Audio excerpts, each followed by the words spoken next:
Hey, that's some leftover alien shit there. Hey, let's talk about the afterlife.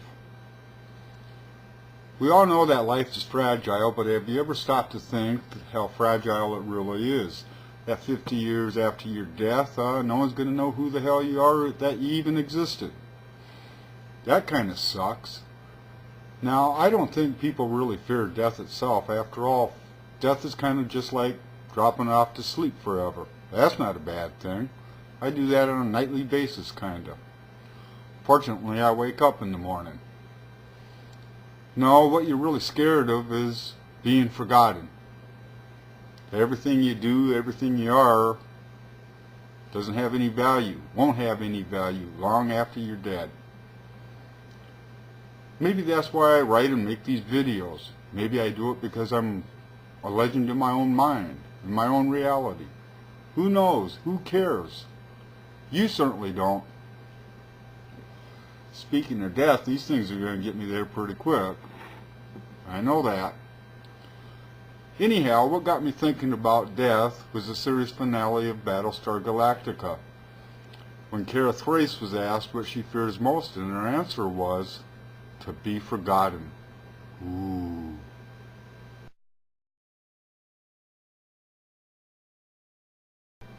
For some reason that hit home. Now, good science fiction should get one thinking, and Galactica is certainly that, good science fiction.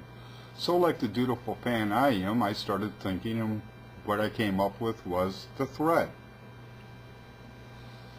Now, I doubt that the thread is a new concept, so I won't take credit for it. But I will expand on it a bit more than what I did at my blog. Here in our reality, everything is interconnected. Everything is shared to some extent that we understand and to a larger extent that we don't understand. Now, my intent is not to make this a complex, mystical statement, because it's really rather simple. The first humans saw the same moon in the sky as we do today, and it will be the same moon that our kids see 100 years down the road.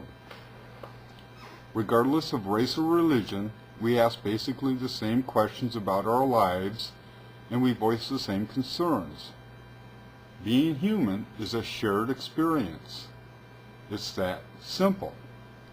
Just as the Earth orbits around their sun, and our sun orbits around the Milky Way, and our galaxy wanders through space, there's a pattern that connects each and every action. And every action has an influence to some degree. If the moon pops off and explodes, the order is disrupted. If a bad word is spoke, feelings are hurt. A memory is imprinted.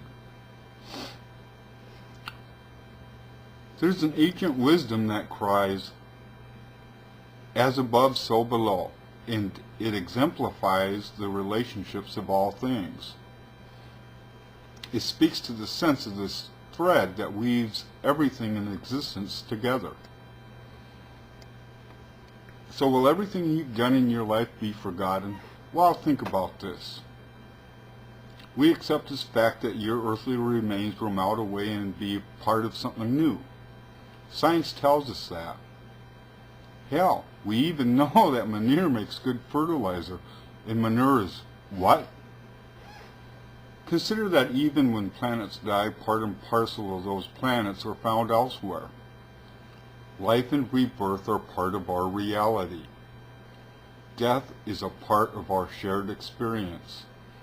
It is not some different mystical place, beyond our current reality. Death is a part of the entwining thread which weaves us together, and I believe that when we die we have full access to the garment that is being woven. More than that, I bet it's even possible, with a little introspection, to get a glimpse of what's actually being woven well before we take the journey. So no, you won't be forgotten. Then again, I might be wrong. Could be